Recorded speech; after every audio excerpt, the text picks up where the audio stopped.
Singa mu mbeera zino ezigenda mu maaso mu bulamu bwa muganda wo nga obadde olina omukisa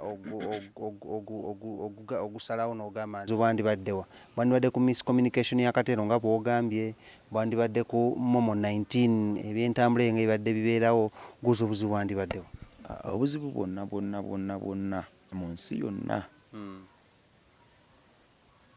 okuviira ddala mu Genesis omukyo kitegeeza entandikwa y'ensi bwabanga ku miscommunication.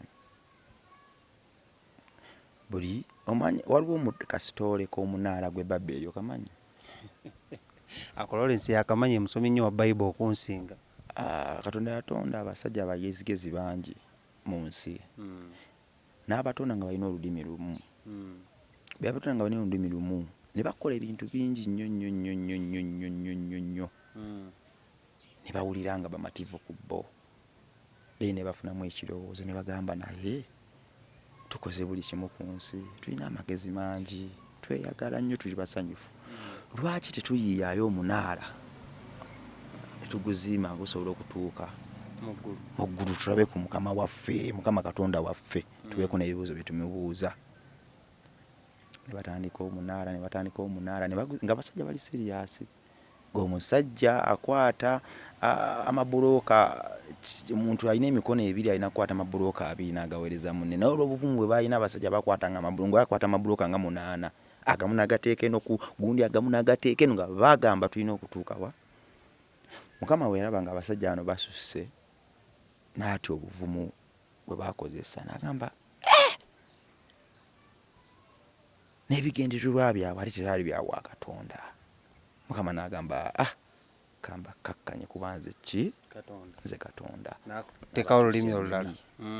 Owaaye kati mbadde njagala ondeetere omuye n'ajja ne bulooka. Oli namukubette bulooka mu mutwe. Kibuuka wantama gamba kumpereza musumaali lubaawo ompereza birigi. Ko kibuuka nze mpulidde birigi ate saagala kunvuma lule. Ate miscommunication. So obutakkaanya bwonna mu nsi buva ku ki? Ku miscommunication. Obutakkaanya bwa Momo ne Katero tebusobola kwawukanako na butakkaanya bwali mu Genesis. Katero si malayika era ne Momo si malayika. Miscommunication. Kino wakiraba n'okigamba Katero muno tomanya ngeri gye tutatera kukwata ssimu, tomanya olunaku lumu kiri kuviirako obuzibu. Saakimugamba kubanga munnanga ate sometimes bw'omanya nti muganda wo mulema, okugulu kuno olina kufuna ngeri gy'okubumbiriramu asobole okudduka. So saafuna ate ompadde point eyo ebadde enkulu gy'ombuuziza. Singa obasanga nalina omukisa oba nandimuyambyemu mu ngeri eyo ne mugamba Katero communication yo tuyongere tugitumbuulemuko, naate simanyi lwaki saakimugamba ate nga twayogera nnyo, twali ba mukwano nnyo, ate yali ampuliriza nnyo naye saakimugamba. Ekyo nkinyininiza Mukama osanga time yakyo yali tennatuuka kukimugamba ate ne twawukana. Simanyi lwaki ekyo kya Bwakatonda, kankirekere Mukama. Ensonga ki ezaaliwo mu kwawukanako ne Katero? Omuntu yandigadde okuzimanya. Saawukana na Katero. Ki ekyakujja mu wizard order ya Katero? Kuba si yali president wamu? Ate twalina president. Yalinga nga head wa wizard order oba nannyini wizard order? Si nannyini wizard order. Nga tugamba Leon Island ya Chameleon, Gagamero ya Bebe Cool, Firebase ya Bob Wine. Setup ya Chameleon ya Bob Wine ya Bebe Cool. Wizard order yali bweti. Twali abayimbi basatu nga ffenna tuyimba. Era nga privilege ono z'alina, nono z'alina. Though time yatuuka ekiseera nga Katero yalina hit. Privileges ate ezigwe ennyo okusaidia Katero olw'okuba yali alina hit. Ebbaala. Nga ffenna gwe mutego gwaffe. Nga privileges zijja automatic. Ate nga kitegeerekeka. Naye nga ffenna twali bayimbi. Ne mufuna akasajja ku mutima. Privileges zigwa wuwe, yalina omukazi omulungi, kwegamba omukazi omulungi omulabira ku ki Smooth? Omukazi omulungi. Wekyogala ogamba mu mubi. Smooth n'abatuwuliriza kambeeko ne kyenkutangaza. Kyoyagala ogamba mu mubi. Kambeeko ne kyenkutangaza. Kyoyagala ogamba mu mubi. kambe kone kyenkutangaza yalina omukazi omulungi okiwakana nanti nkubuuzizza okiwakana omukazi omulungi omulabira ku ki okiwakanya sikiwakana okujja kunga kiprovinze nga privileges zigwa wuwe okitegedde nga muzimba akasajja ku mutima kati nange wenkubuuliza nga yalina hiiti smooth nange wenkubuuliza nti omukazi omulungi bamulabira ku ki kisinziira ku buli muntu kati nno ku sayidi yange oyinza okuba ggwe walaba ku mmomo nti mulungi nnyo bwe bagamba si byange ate nze wadde nkimanyi nti yali mulungi naye ate nga sibye na consideringa bwe mba nkonsideringa omukazi omulungi ebyange birala nnyo konsideringa emirembe gye muyinamu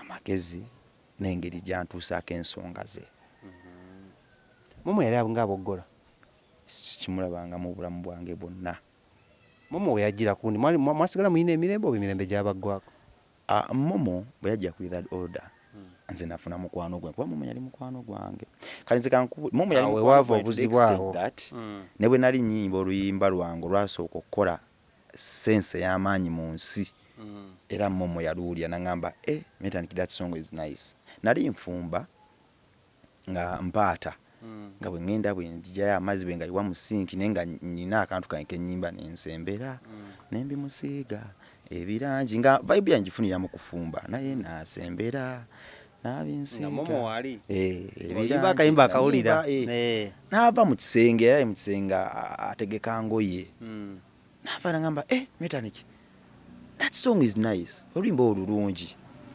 Era mu lwaŋŋamba ekigambo ekyo sadda mabega nakubirawo essimu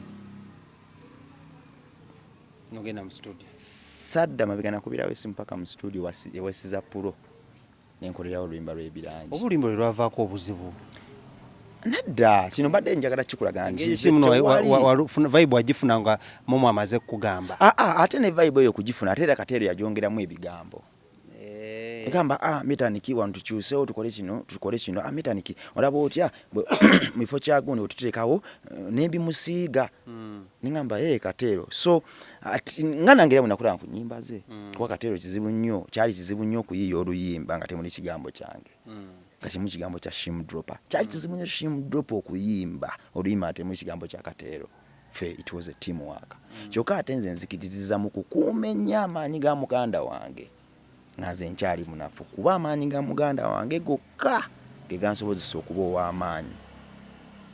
So Kateero atandise okufuna privileges ez'enjawulo mutandise okukirabamu engeri enye n'ogaana nti ntandika ekyange njiye ekyange. Nze okutandika ekyange saakitandika lwa nsonga yonna naye nakitandika lwa time. Ate n'ekirala Kateero okutuleka mu nju n'avaamu n'amovinga on ne momo teyakikola lwa kuba tetwayombako twali lunaku lwetwekubako oli yakeera ku makya ng'omuntu yenna ava ewaka yabalabulako nti ngenda va teyalabula yagenda mpola mpola kyabayisa kiti najja n'asombayo jaketi n'asombayo enkofiira mugenda okulanga ekitanda kigenda ate ebirandiro yabijjamu kubanga Kateero bwe yatuleka mu nju landlord yatubanja bwe yatandika otubanja ennyumba eno yali ya ssente mmeka ya mitwalo 65 oba landlord bwe yatubanja ssente ne zigaana landlord n'atugoba mu nju semonoka nejjamu ebintu oneja Edi yajja n'abijjamu naye era neyo incident we yabeererawo ate nze nali era na moving on nga njijjamba kyali bange tegeeza Kateero yabasulawo mu nnyumba nga ate yalina hit yakola ssente in other words yali taata wa family nga yayingiza akasente akawera. No, Kateero yatuka ekiseera naye musajja watu n'afunamu obuzibu n'afunamu challenges zaali ez'enjawulo wakati we ne management yali etutwala. That is Eddie. Management kwa yali Eddie yekka. Obuzibu bwali ku ki?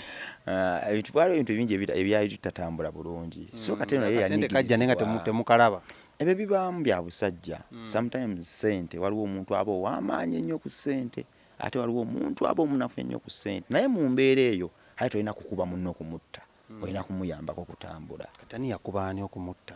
Kyembadde gamba nti nno sijja kunenya muntu yenna lwa mbeera yaliwo okumba nkubye kutta naye roolo yange ebiseera ebyo osanga nange gye saakola bulungi yali yakuyambako bakama bange kubagamba nti kino ne kino ate nange engeri gye sitali malayika naye n'ensobi zange ze nali nkola nga nange enneeyisa ya Kateero ku ssente yalinga etya nga mukyali naye? omusajja yena azibigira akasente ke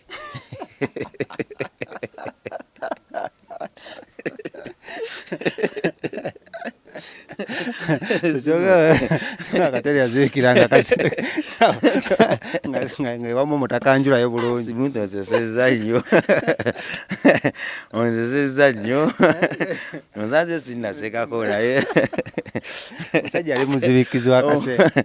Onfumita ebibuuzo kumanya neeyisa ya muganda we yali Smooth tobe obuzibu bwakuddewa. omusajja yenna azibira akasente ke era omusajja yenna ayawukana ne ssente z'amangu atera okugwa amangu.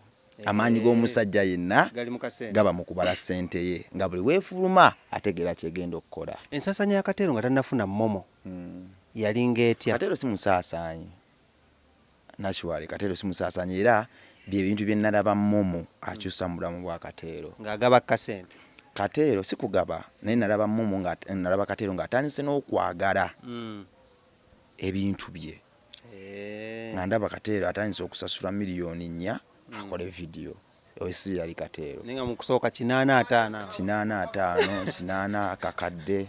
So ekyo nakyebalizamu era nakasana tange okulaba nga muma atandise okikola n'ogamba nange nenyiza nengamba muganda wange ono wano waali siwe mulaba ayina kuba wali kati tufunye omuntu omutuufu okola ekintu kikuba nalaba nga momo ebiseera ebisinga sente ne bwe ziba zeevedde bambi akwata ku nkalira ye ekikyala nagamba video ya bukadde bumeka nti bwe buti naye kanyongereko zino tukole. So nze nsuubira ate awo enkozi zalingira obulungi bwa momo nti momo mu maaso ga Katero ye yali omukazi akyasinza okuba omulungi mu bulamu bwe. Kati obulungi obwo wabulaba ggwe tewabweyagaliza? Smith nze nwana entalo nnyingi ez'abakyala. olwaleero ndabye ntudde wano naye ate wano siwe nasookera. Kituufu. Maze emyaka egisukka 2 nga situlanko na muntu wa muwendo.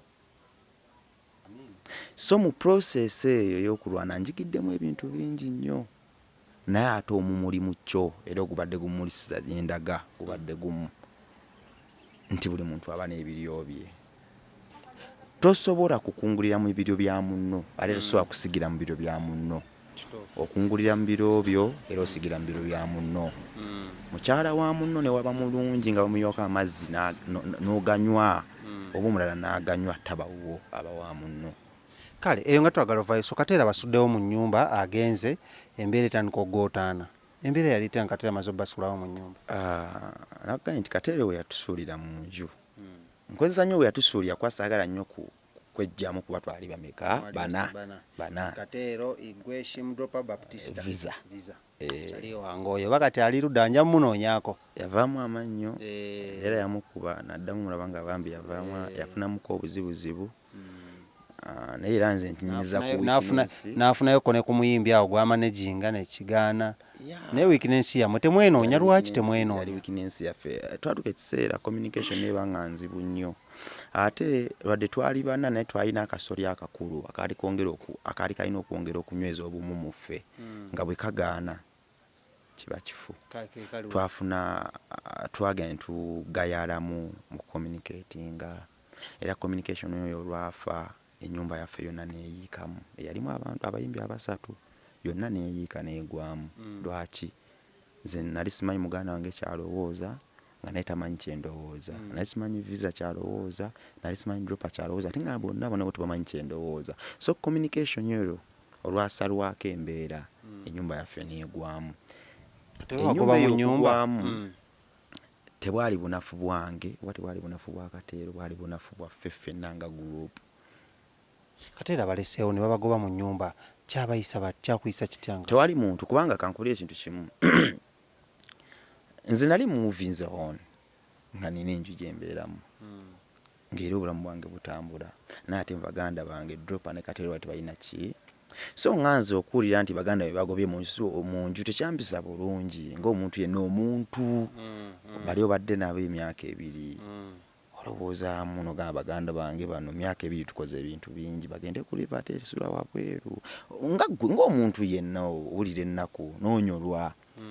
So tekyampisa bulungi so ogamba nti nasanyuka nnyo. Olwo obuvunaanyizibwa buteeka kwani ku kino? kuffe ffenna twalemwa.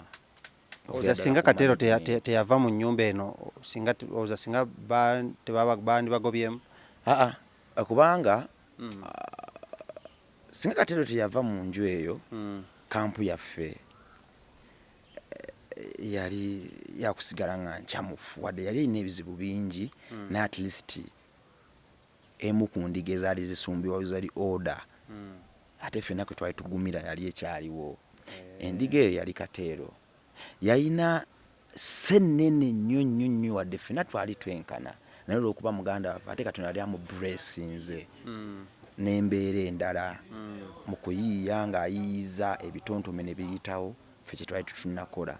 So yali ate ayina sse etugatto betugattulula. Kale nga twagala okuba nga tumaliriza olw'ensonga y'obudde njagala kubuuza ekibuuzo kino mu mbeera ng'eno Katero wandimuwadde magezi ki ne mukwano gw'omumoomo 19?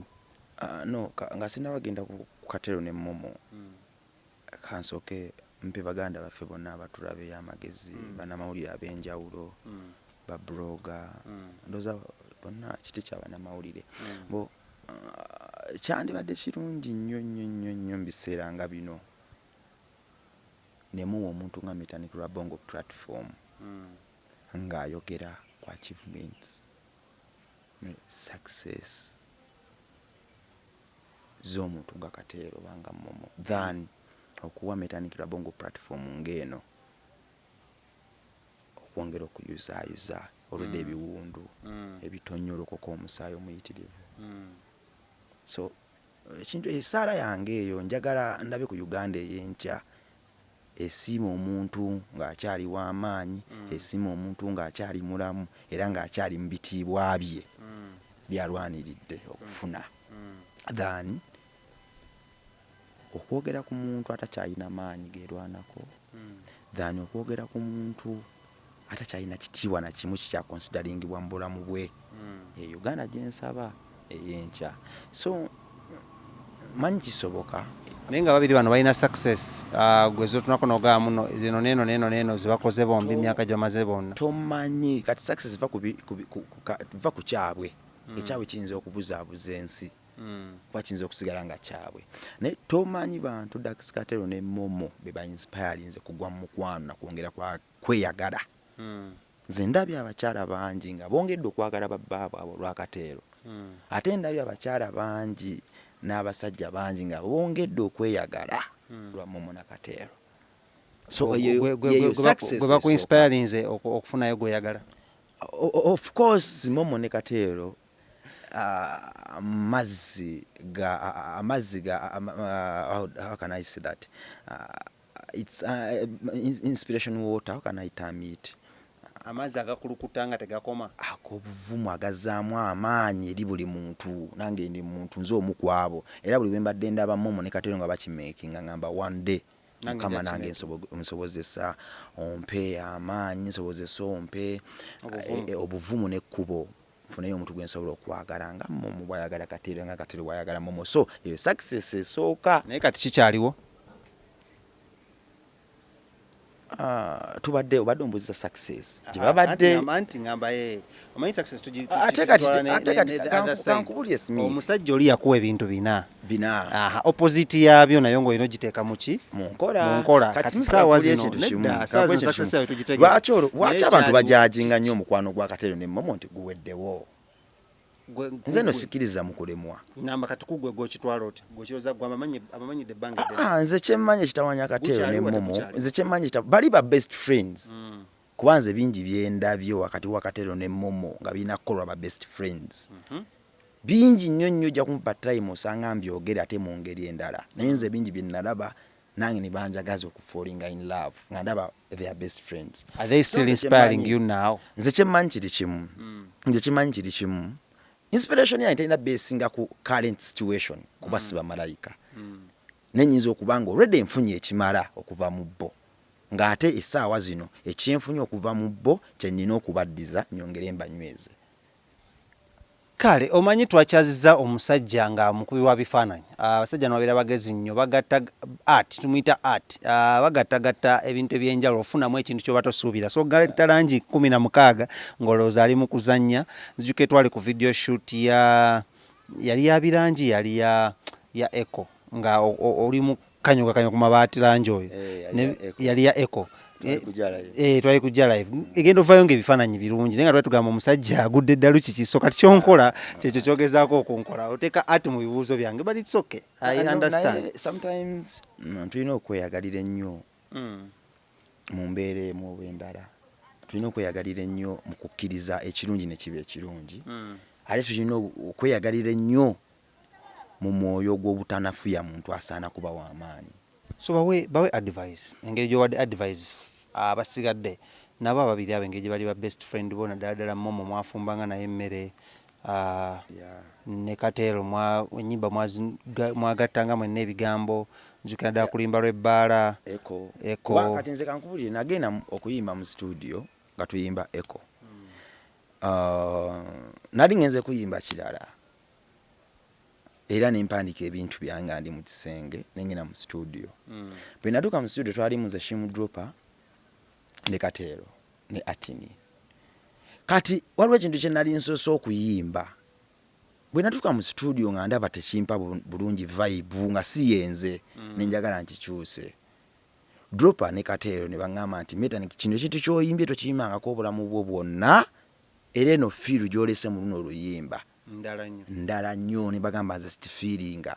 KATEL n'afukamira n'aŋŋamba Rabongo nyamba oyimba ekintu kino nga KATEL eno siyenze n'aŋŋamba kitryingeko bwe nakitryingako era kyakola. So mbadde nkuzaayo ku kiri ekyogamba nti KATEL tetwakomanga nkuba na ssanyu mu nju n'ate n'emirimu twabako n'engeri ekyokola ki. Momo teyakomanga kufumba nange nakuwadde example nali njiyo oluyimba lw'ebirangi gwe yasooka okumanyirako oluyimba lwasooka okukola meaning mu bulamu bwange obwa music. Bwe nali mpaata emmere nga Momo bwazingako engoye za bbaawe nga tuli awo n'alongoosa nze enfumba. Momo yali ayambadde atya kwolwo? Yali ayambadde shoti ya KATEL sikyajjukira. Kwanzika mu luyimba lwe oba inspiration wagijja ku Momo nga olaba engoye zayambadde zifaanana ebirangi n'otandika okukuba tune. Nze nakijja mu bintu byange bwe nali njiyo oluyimba nalowooza ku nkolagana yange wakati wange. Kasimwe nakyasekera. Mukama muwe omukisa. Bwe nali njiyo oluyimba olwo nalowooza ku nkolagana yange enkolagana eri wakati wa brush ne canvas nange.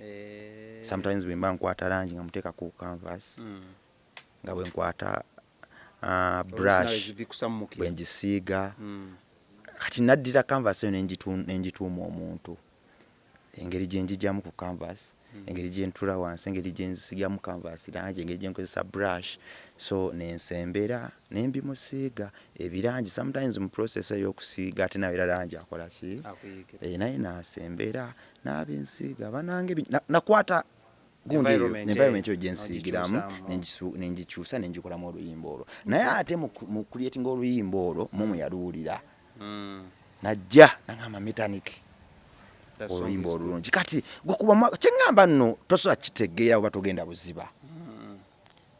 Yali asobola okusigala mu kisenge n'asigala ng'akola ebibye naye olwa essanyu n'okweyagala okwo kwe yali ayagala okulaba nga ffenna tuyimuka engeri eddembe eryo yali atuuliramu lero yali ampuliriramu yawalizibwa okulaba nga ajja ayongera amaanyi ku product mugano gwe gyali agezaako okukola ki okufumba by then. Kale emboozi bagamba emboozi teggwa malojja tukyalinayo part B n'emboozi era ngenda kunoonyaako naye ku luno ogenda kuba olina okujja I think ku studio yaffe naffe otukyalireko enankulabye ku luno tugikolere mu studio si musajja wabula musajja mmekete.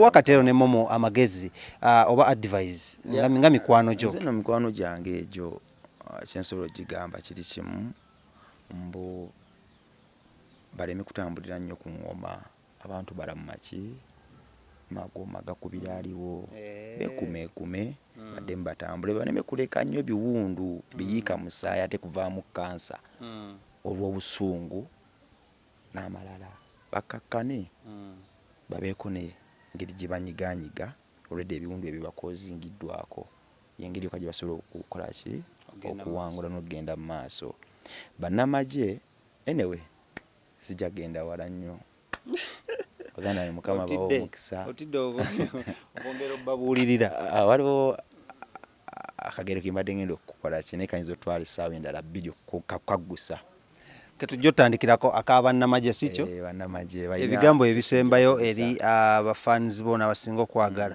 bannange baganda bange bafaani baffe abaze batugoberera abaze batuwa obwesigwa abadise batwesiga mu mbeera enzirwe ennyo mukama bampeera omukisa mwongere okutwesiga mwongere okutubeererawo Rabongo Art Village tusiga ebifaananyi tukola music mwongere okutuwa emirimu mwongere tukyalirako kuba mmwe maanyi gaffe tetulina maanyi malala era omuntu yenna ajja n'agamba nti Rabongo oba Rabongo Art Village oba Rabongo ng'omuyimbi ayina gy'ajja amaanyi amalala abaalimbye amaanyi gaffe gatulimu mmwe na Katonda ate Katonda yabatuleetera so bannaye mwongere mutulere mutujje wala nnyo mwongere mutwagale tutambulire wamwe wali ensobi mutukuze tutereeze tunyweze enkolagana yaffe nammwe bizinensi egende maaso tusiige ensi nesigale efuuka ekintu ekyemasaamasa era ekyeyagalira mu buli muntu mukama bawa omukisa baganda baffe Amina bwe tunange ngenda okubanga musinzira okubanga mbasiibula obagamba muno tweyagale yagala nnyo muno love your neighbors you love yourself yagala mulirwanawo nga we yagala amanya nze KingSmith era nga asinzidde wano ku Art Village Makindye ewa Rabongo Art Village Makindye omuntu ono nno musajja tuvudde wala era kyali wange nnyo naye nga emboozi teggwa malojja awo tugenda okubanga tusinziira kyemadde nsaba nsonyiwa bannange baganda baffe abandiyagadde okukolaganako naffe mu bya business okusiiga ebifaananyi ne music basobola okutunoonyako ku namba zaffe 0700 34 6827 kanjiddemu 0700 34 6827 for any business bannange mujje mutuwa emirimu tuwagire kale mujje mbawagire wano ku Rabongo Art Village Makindye bakubire ku namba zaabwe ezo wammanga ebazikuwadde so kubanga ojja towagire naffe mutuwagire by subscribing oba tona subscribing awo wansi wenyini waliwo ekipeesa kya red ojja kuba kyebagendawo okinyige ate ojja kuba okoze omulimu gw'amaanyi nnyo nnyo sikola nzekka nkola n'omukulu amanyiddwa nga Lawrence ku kamera abeerawo kubanga kutuusako ebifaananyi ebirungi nga bino my name is on the king himself KingSmith on the MIC tukwatagana ate olunaku olunaddako tukyabayitira emboozi nnyingi nnyo nnyo